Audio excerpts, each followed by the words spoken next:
Hello, this is News Desk. I am Amisi Nyamiche Thompson. Coming up this hour, what really caused the helicopter crash that killed 8 top Ghanaians, including defense and environment ministers.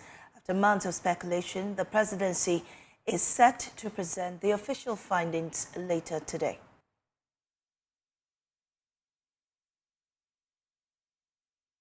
Also coming up, some public sector workers describe 9% base pay increment as disappointing. We have details of that. We hear from some of them on our desk. Justice Paul Bafoboni as Chief Justice. Chief Justice nominee Justice Paul Bafoboni rejects claims his nomination by President John Mahama is a political reward for his role in the 2012 election petition. These plus some business updates on our desk. Don't go away.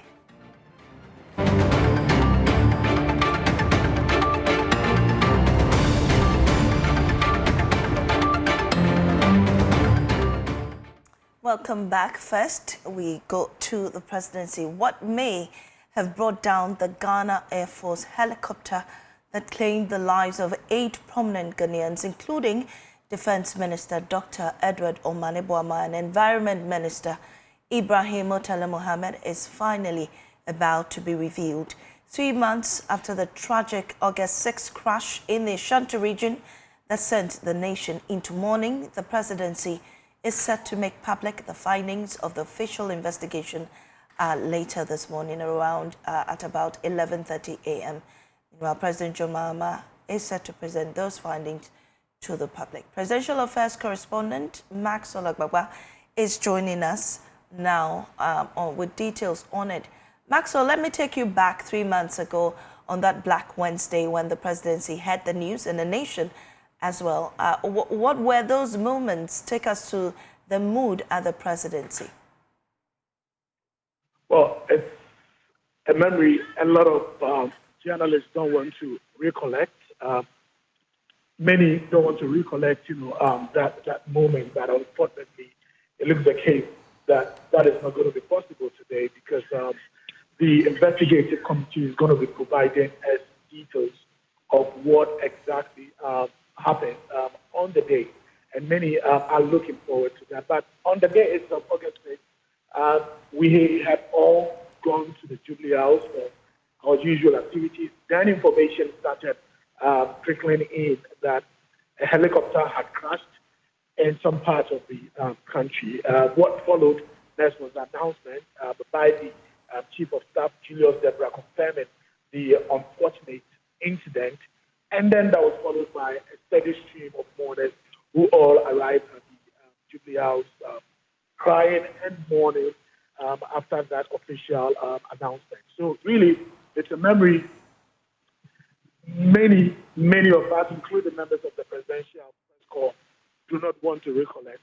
But it looks like in the next 30 minutes or 40 minutes, the findings by the investigative committee, will be made public. You remember that in the last week of October, the Toulon Member of Parliament, Habib Idris, who had filed an RTI request to the presidency, requesting that the findings of that committee be made public. The government communications minister had stated that this kind of investigations take time, and he promised that government was going to make it public as soon as possible. And it looked the case that that is ready now. In some minutes, we'll be getting the reports from the committee at exactly 11:30, and that'll be happening there at the presidency, like you rightly mentioned. Well, Maxwell, so with this report, at least, it's been 3 months already. The investigative committee have been working on it. Do you at least have a sneak peek of what we should expect? Well, it's difficult. It was actually difficult. Even yesterday, during the presentation of the report to the president, it was behind closed doors. And so we do not have any idea what the details are. But we know that the investigative board was tasked with unraveling what exactly caused the crash. So we are expecting that the investigative board will be providing us details with the technical, operational, and environmental causes of the crash. They were also tasked to also provide recommendations going forward, what steps we would have to put in place to ensure that we do not have a recurrence of this incident. So we are also expecting the investigative board to provide recommendations on what measures are going to be rolled out to ensure that we do not have a recurrence of that incident. So yesterday, that meeting was held behind closed doors, and we had members of the National Security Council in that meeting. We had the president, we had the foreign affairs minister, we had the inspector general of police, we had the finance minister, who's also acting now as the defense minister. We had the national security coordinator, and lots of all of them, present during that session. So the details will be made public exactly 11:30. Thanks now. We can only predict or project that the findings be told what the cause was and the recommendations, going forward. Right, Maxwell. Well, earlier this morning, the president was at a remembrance service at the Osu Cemetery. Can you tell us more about that?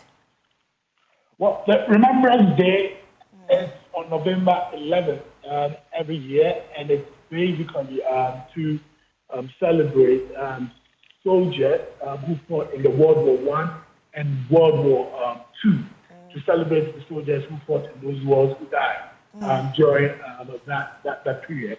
So the president is expected to be at the Osu Cemetery today, where he will be laying a wreath in memory of those who will be lost during that period. There's also going to be a parade of veterans, and there will be other top military officers also present, and political figures, also present at that Remembrance Day. And at exactly 11 a.m., there's going to be a 2 minutes of silence, to remember those who were lost during that period.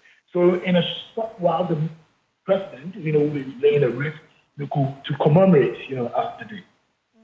Right, Maxwell Agbagba is our presidential affairs correspondent, giving us updates from the presidency on that investigative report that will be coming up shortly from there, and also a remembrance service there at the Osu Cemetery earlier today.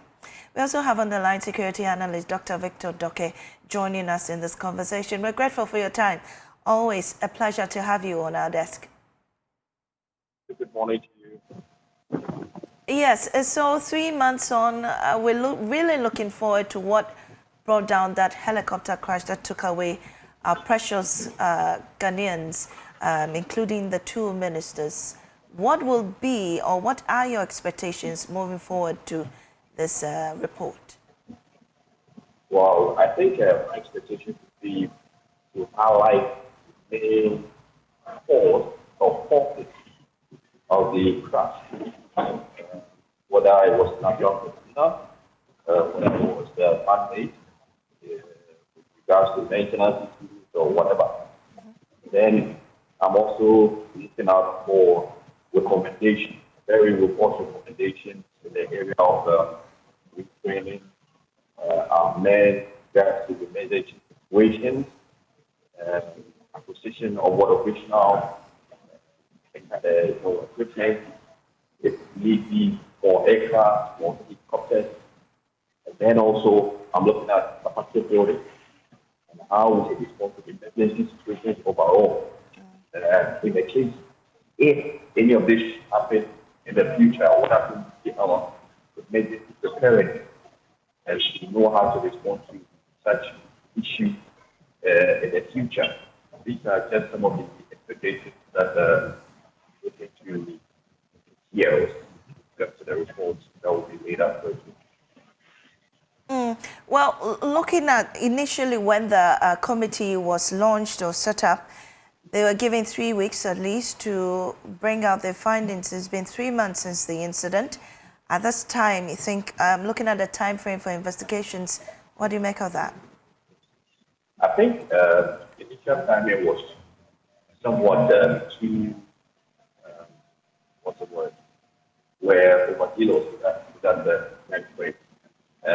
Investigations this area take even longer than just 3 months. I think this committee has done a good job with regard to the 3 months bringing out this report. So I think, just accept it as it is and then do that in situations such as this. You may not even have or make it weak when you are investigating, calling witnesses here and there, coming in and all that. You won't get any kind of reports, confirmations, or evidence. So I think it is in the right direction. 3 months, it's okay. Let's look at the way forward with regards to what we are doing with the representations. But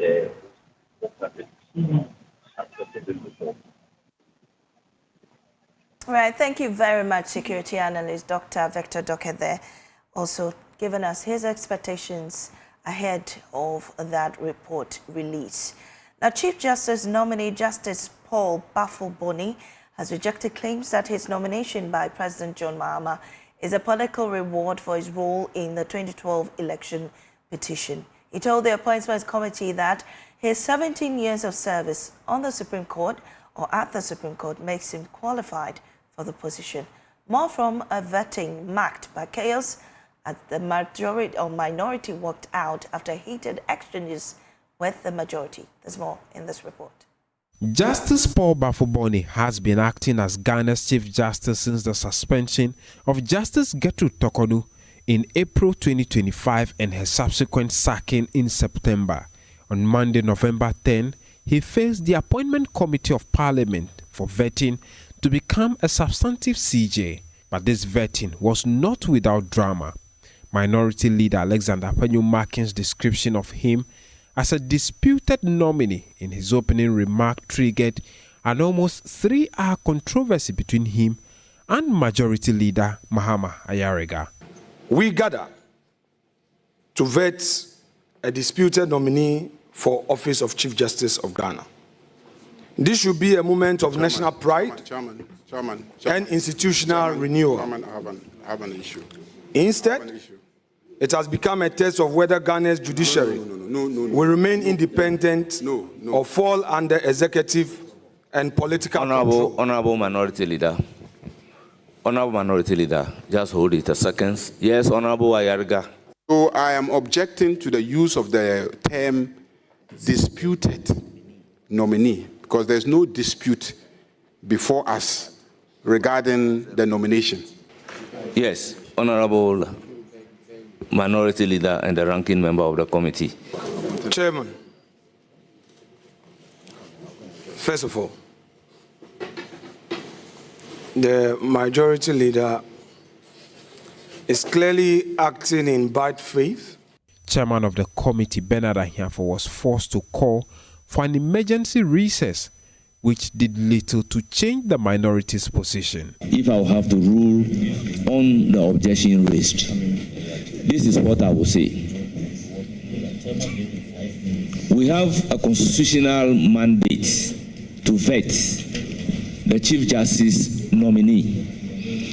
The issue before the courts, whether a defense has been filed, leave has been sought, defense has not been filed, is a matter entirely in the domain of the courts.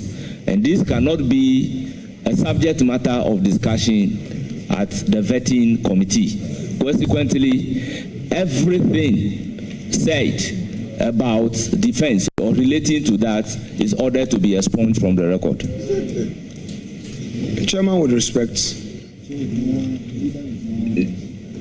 you are not doing justice. The minority eventually staged a walkout in protest, declaring their outright rejection of Justice Bafo-Boni's nomination. We, the Minority Caucus, hereby vote en bloc to reject the nominee. We we would want to state on record that the majority can proceed with the questions. We do not intend to proceed with any question. This paved way for the vetting of the justice nominee. The nominee responded to the minority's allegation of expediting the injunction process to clear the way for Justice Poamang Committee to conclude works leading to the former CJ's removal. When you file an application for injunction, you are given a date. The return date is there. So it is ripe. So it's not as if the Chief Justice is in a hurry to empanel for applications, but wasting time or refusing to empanel for substantive rates. The substantive rate is not ripe for hearing. It hasn't been brought back to attention, and I cannot empanel judges for that purpose. This is his reaction to the second leg of that allegation, accusing him of deliberately delaying the hearing of the substantive matter, describing it as a populist statement. If this statement is made by a person who is not a lawyer, I will put it down to ignorance. I will say that maybe the person is uninformed about legalities, so I will pardon.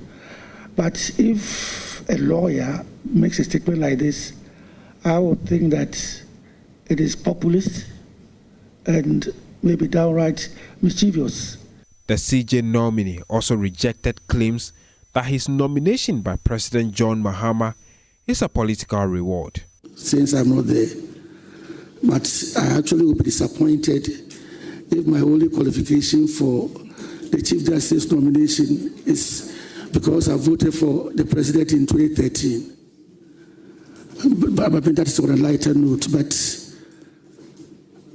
I think I qualify for the position.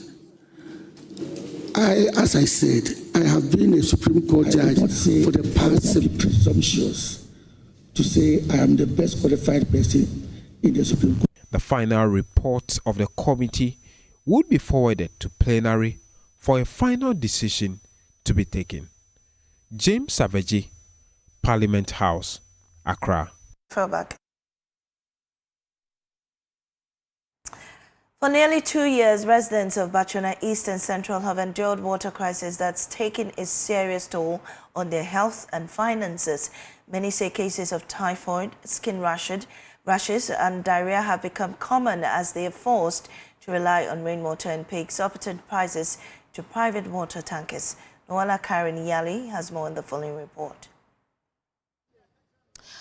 I am here at Bachuna Eastern Central on the Spintex Road, specifically the district pay point of the Ghana Water Limited.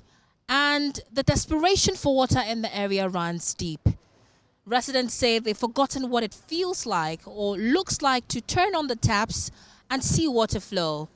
And for almost 2 years, they've had to rely on rainwater harvesting and water tankers who charge exorbitant prices, twice or even 3 times the usual rate, just to fill a few drums of water.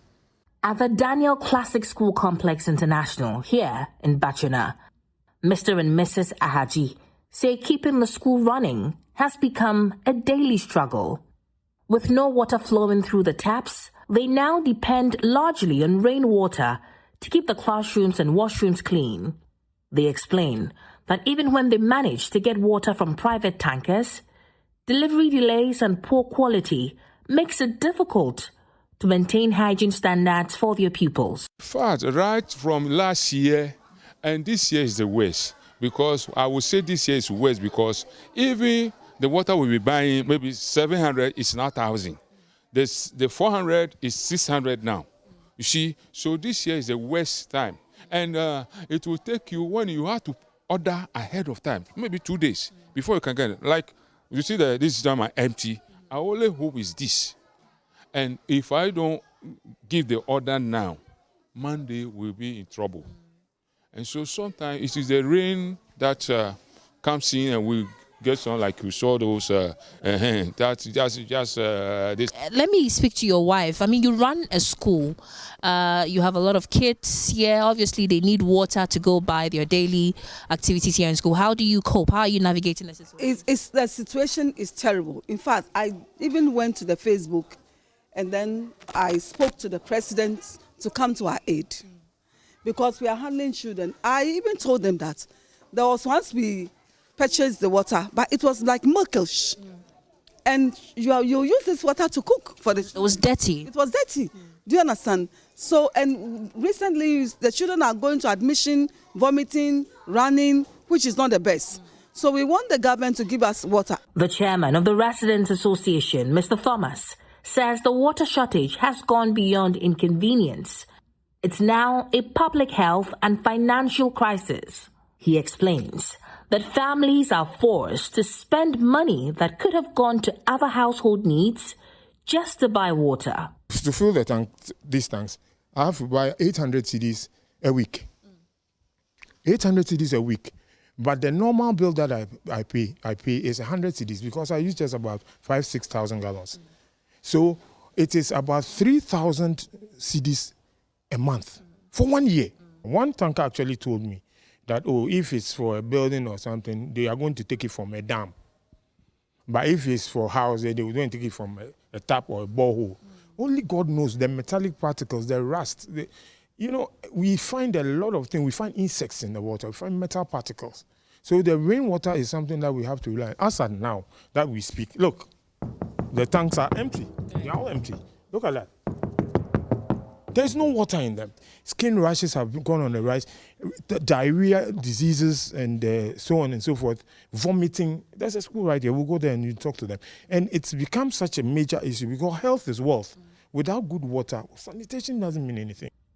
Many here believe the situation has dragged on for far too long. Frustrated and losing patience, residents say they are ready to take stronger action if authorities fail to restore a steady water supply soon. This is a situation that appears even to be deliberate. I do not want to say that, but I think that for an area to be without water for 1 whole year, it means that enough is not being done to service the community. We have had numerous explanations. The explanations vary from their tank pipe breaks in the major pipelines. And we are also told that the desalination plant, which is in Teshin, has been shut. So the explanations are so different. So we have realized that there's the need for us to take our lives into our hands. So we are likely to take it up to a higher level. I mean, we are in a community, we are in Tema West. So therefore we have an MP. We have recourse to other means. We have the Tema regional authorities. We have the head office. We have the PURC. From Bachana Eastern Central, here on the Spintex Road, I'm Noella Kareniali, and this is Joy News.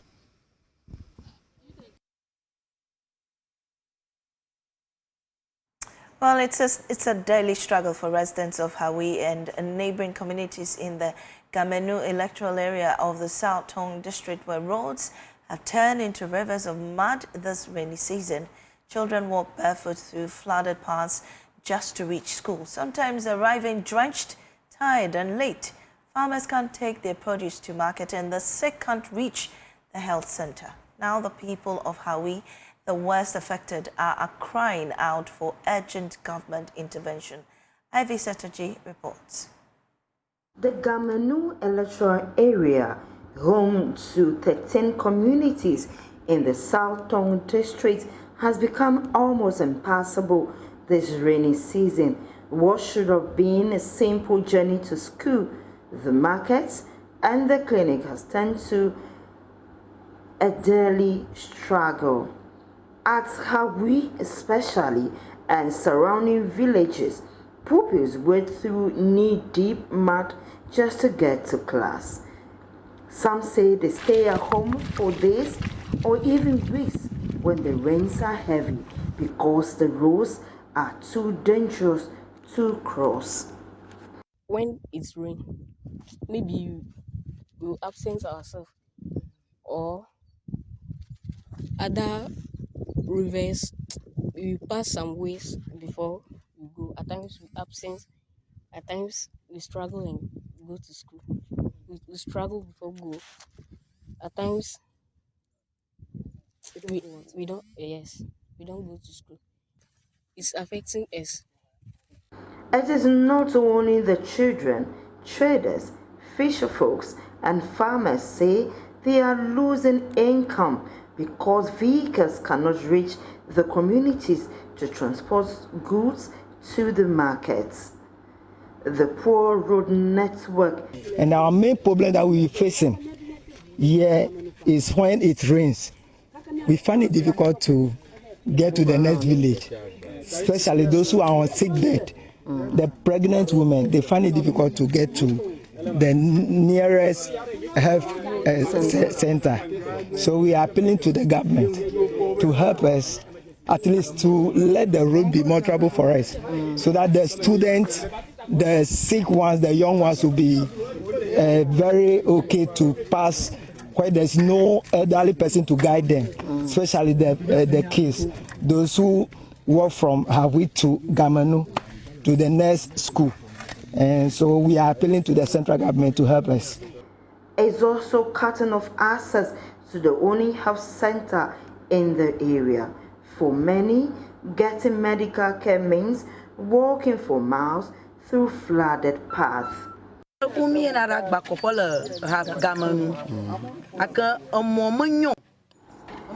are going to pick some loads at Gamenu from Hawi, but the road is very bad and so muddy, and the cars don't like coming to Hawi because of the bad nature of the road. People normally fall in the mud, and we are always seated. We are always worried on how to get the loads and goods from Gamenu to Hawi. We are begging the government to do something about the roads. Pregnant women sometimes lose their babies due to the bad nature of the road.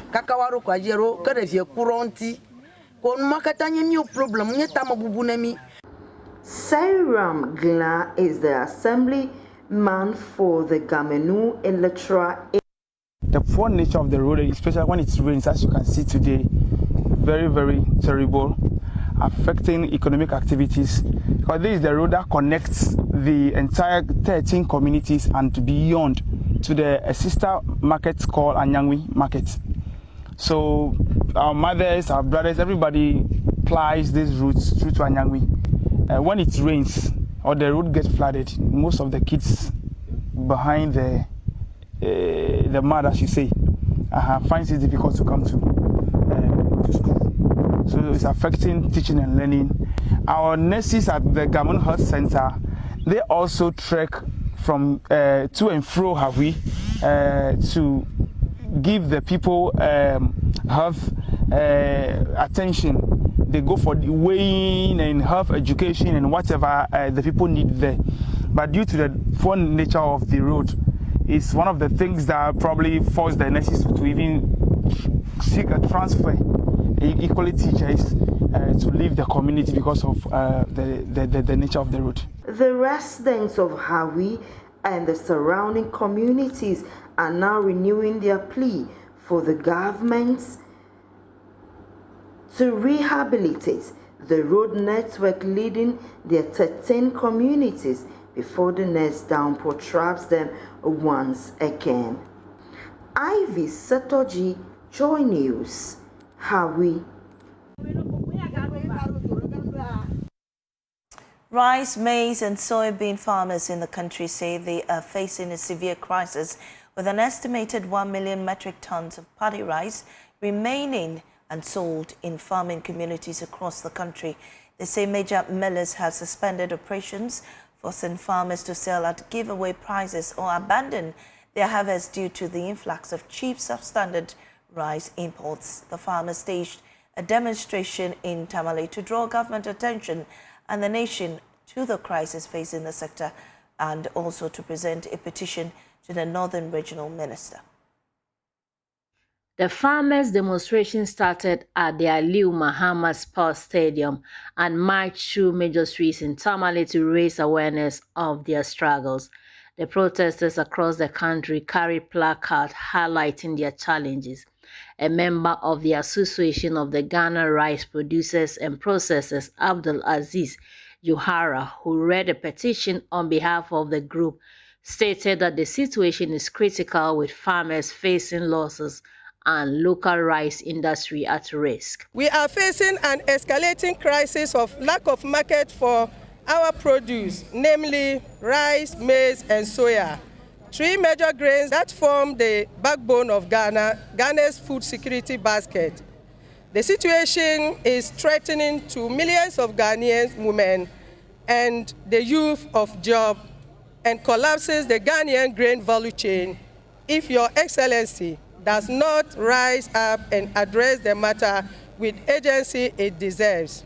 Major millers have suspended operation as the domestic market is being overwhelmed by the influx of cheap, substandard rice smuggled into our country. Farmers have been forced to sell out giveaway prices or not harvest at all. She blamed the state's failure to prioritize local rice and NAFCO's unfulfilled promise to buy excess rice and maize from farmers. The National Food Buffer Stock Company, NAFCO, had assured us in September 2025 that it will buy excess rice and maize to help stabilize the market. We believe them, but farmers across the country were jubilant. Sadly, up to now, no buying is still taking place on the ground, and farmers' plight have remained the same. Ms. Jahara urged the government to impose a 6-month moratorium on rice and maize imports, among other restrictions, to help address the challenge. Order a moratorium on rice and maize imports for 6 months to allow clearance of existing Ghanaian produce stock. Create transparent import quota system for rice and maize so that imports only fill gaps, not destroy and replace Ghana rice and maize production. Direct the GRA and national security to clamp down on rice smuggling across the borders. Issue a directive requiring government institutions, including schools, hospitals, prisons, to buy Ghanaian rice. The Northern Regional Minister, Adolf John Ali, said he had met the group earlier and presented their petition to the Agric Minister. I did my part. I was in Accra last week. Towards the end of the week, I was able to meet the Agric Minister. So right from here, I will want your leadership, at least 6 or 8, to follow me to my office. Whatever information that I have brought back from the Minister for Agri, I will communicate that to you through them. One thing I want you to know is that our government is a listening government.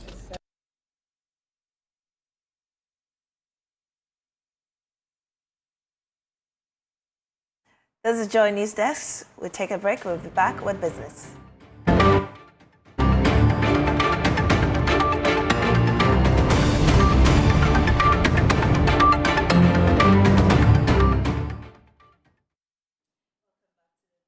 Michelle is here with business. Michelle, what do we have in business? Yeah, thank you, Mami AC. Now let's get into our business stories. Now, businesses across various sectors have emphasized the need for access to affordable long-term financing and simplified tax laws as top priorities for the 2026 budget.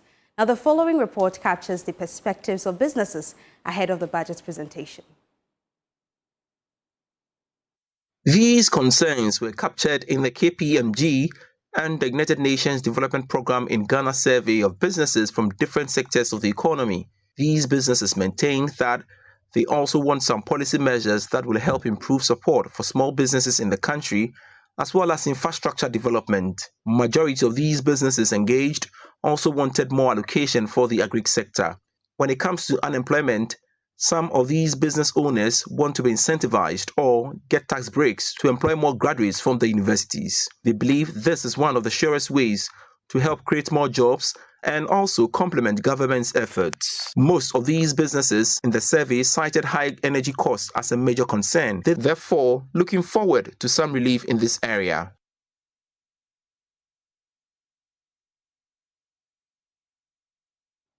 Now, experts at the Ghana Economic Summit are calling on government to prioritize long-term currency stability to boost business confidence. Imani Africa's Kofi Bentil says a predictable exchange rate is key to sustainable growth, as other economists commend Ghana's improved inflation outlook and urge reforms to strengthen the domestic credit market. The Ghana Economic Summit, held under the theme "From Policy to Prosperity, Building a Framework for Ghana's Economic Future," brought together key stakeholders to discuss pathways towards sustainable growth. Speaking in an interview with Joy Business, Vice President of Imani Africa, Kofi Bentil, urged government to prioritize long-term currency stability. Stability over time. In fact, what is important is not whether the cedi falls or rises. What is important is that we have a stable, foreseeable future, stable, so that I know in 2 years the cedi will not go beyond 5% plus or minus. Then you can think. There are currencies some other places in the world which haven't fallen more than 10% in the last 10 years. If you think about the dollar, which many people rely on, it falls, it rises, but it is within a certain band. Because of that, everybody everywhere in the world is able to think with the dollar. So, Director of Economics and Freedom at American Institute for Economic Research, Dr. Peter L., commended Ghana for its improved inflation outlook. It's a fantastic development. I think people should be very proud, and I hope it keeps on going. Last I heard, inflation was between 8 and 9% year over year in Ghana. That's down from much higher a few years ago. We're doing the opposite in the United States. In the United States, we're driving inflation up. And so for that reason, I would expect that you would see improvements everywhere from unemployment to the success of businesses, GDP, all those things over time. Of course, the big thing is not to forget, and that is to never, sort of look back and say, 9% is good, maybe we can let inflation float up to 15%, whatever. It's eternal vigilance, and, nations need to stay on top of that. President of the Institute for Liberty and Economic Education, Eric Kofi, emphasized on creating a conducive environment for SMEs. In Ghana too, our system is made up of too much bureaucracy. Just setting up a business, the regulations, the taxes, and the lances, they are too much. It's a burden to the small business owners. Because starting a business, you have a very low capital. And all these lances and these requirements and all these regulations, for you to be able to pass through to become officially recognized is not easy. So I think the government should find a way to streamline these processes. The Ghana Economic Summit was organized by the Institute for Liberty and Economic Education and provided a platform for dialogue on Ghana's policy direction and long-term economic transformation.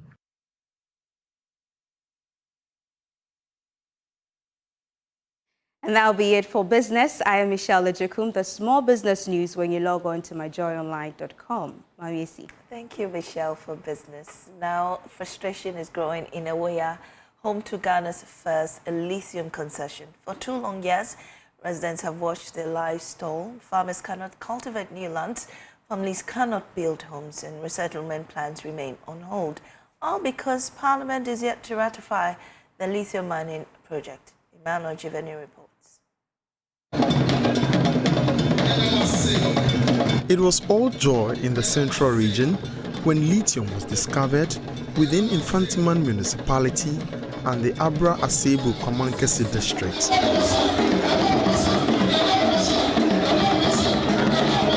To the people and chiefs, this was the beginning of jobs, progress and transformation. This thing is going to benefit us and is going to provide us a lot of jobs.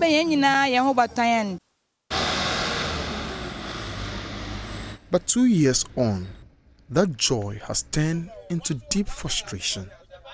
The delay in ratifying Ghana's first lithium mining project has frozen all activities in the Ewoya. No building, no farming, no development, just waiting.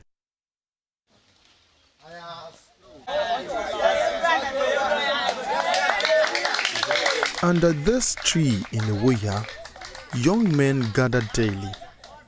It is their usual sport, once for laughter and plans, now for venting their frustration. All they can talk about is the moratorium and how it has frozen their plans.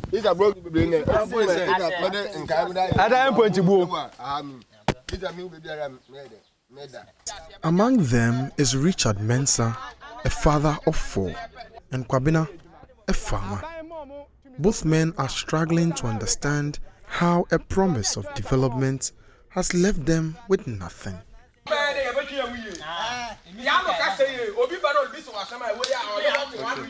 Richard leads us through overgrown weeds to what was meant to be his family home.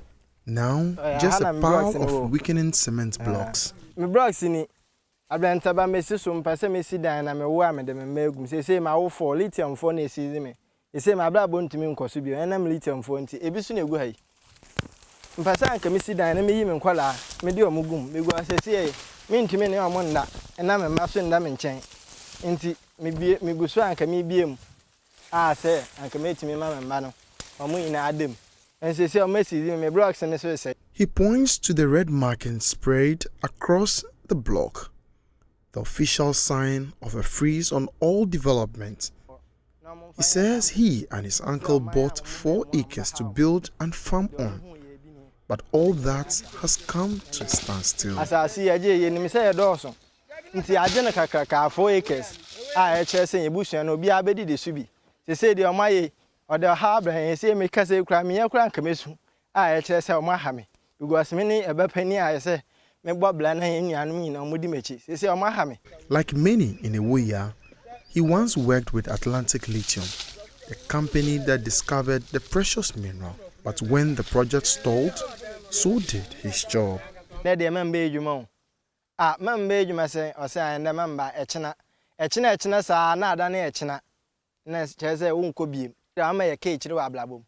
They issue a moratorium on the land. From that day, you can't farm, you can't build, you can't undertake any economic activity. So the mine takes stock of every property from the date of the moratorium. So if you go and do something new after that date, it's classified as spurious or speculative. That is, you are deliberately doing it so that you qualify for compensation. Richard's frustration is shared by hundreds of residents, all trapped between uncertainty and survival. Not far from Richard's land lives Kwabena, a farmer and a hunter. His story mirrors Richard's. I'm a bush, I'm land say, Mundona Mundia Abewoso.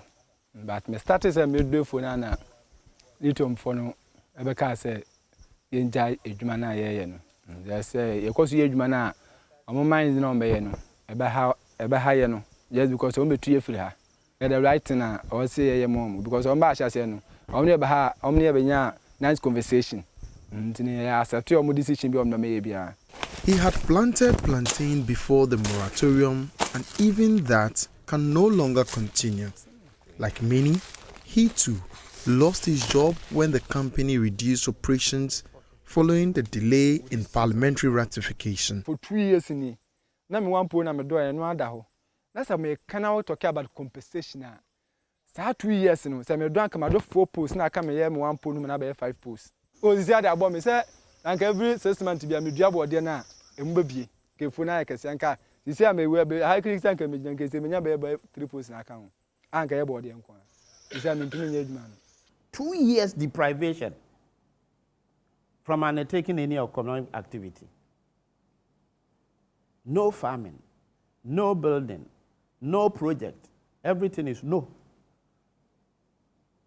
So we even had to come in to go and negotiate that. Fine. Let them do these petty food crops like maize, like people were going to starve. In October 2023, government granted Atlantic Lithium a 15-year mining lease for the Woya Lithium project. But before operations could begin, Parliament's ratification was required. 2 years on, that ratification is still pending.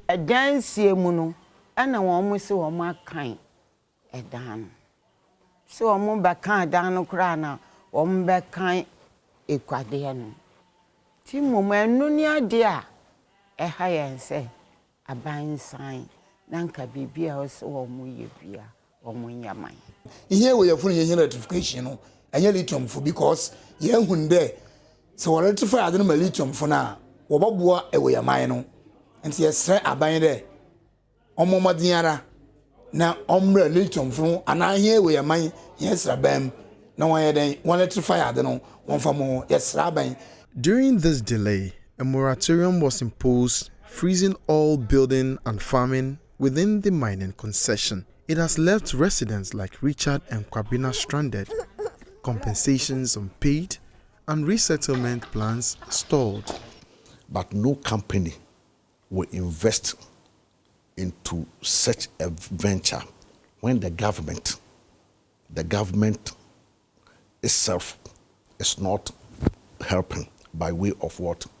Giving ratification to it. So when I told them, they understood it. And they saw that it is not the fault of the company. At the time the lease was signed, the global price for lithium was about $3,000 per ton. Today, it has fallen sharply to around $850 per ton, raising concerns about the project's economic viability. In the lead-up to the 2024 elections, President John Dramani Mahama, speaking at a meeting with the Central Regional House of Chiefs, stressed the urgency of rectifying the Ewoya lithium project before it risks becoming a stranded asset. Right now, lithium is the favored choice for batteries for electric vehicles. But if we don't mine it quickly, otherwise, if time passes by, we have what we call stranded assets. You have an asset, but it's stranded. There's no longer any need for it.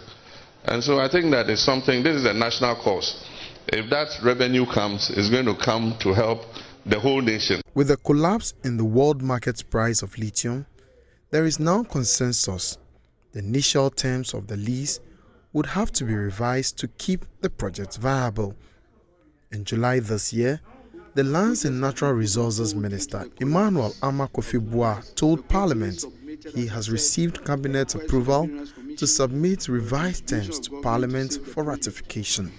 The Ministry has notified Cabinet of the company's request, and Cabinet has granted me the approval to present new terms to be considered in a new memo with revised proposal for the consideration of Cabinet and to Parliament thereafter to save the project. We will not forgive them if they defer it again. 2 years of silence, 2 years of waiting. The people of Ewoya and the 7 other host communities wait for Parliament's decision, believing it could turn their stalled dreams into reality. Whether the promise of lithium brings prosperity or becomes just another lost dream depends on one thing: action. Emmanuel Jivenu, Joy News, Ewoya, Central Region. Well, that day happens to be today, and the Lands and Natural Resources Minister is scheduled to present the renegotiated mining lease to Parliament and the agreement between the government and Barari DV Ghana Limited and also Atlantic Lithium local subsidiary today in Parliament. And if that goes through, then that means that it is getting closer to ratification. That's all we have for you here on our desk. We're back again tomorrow.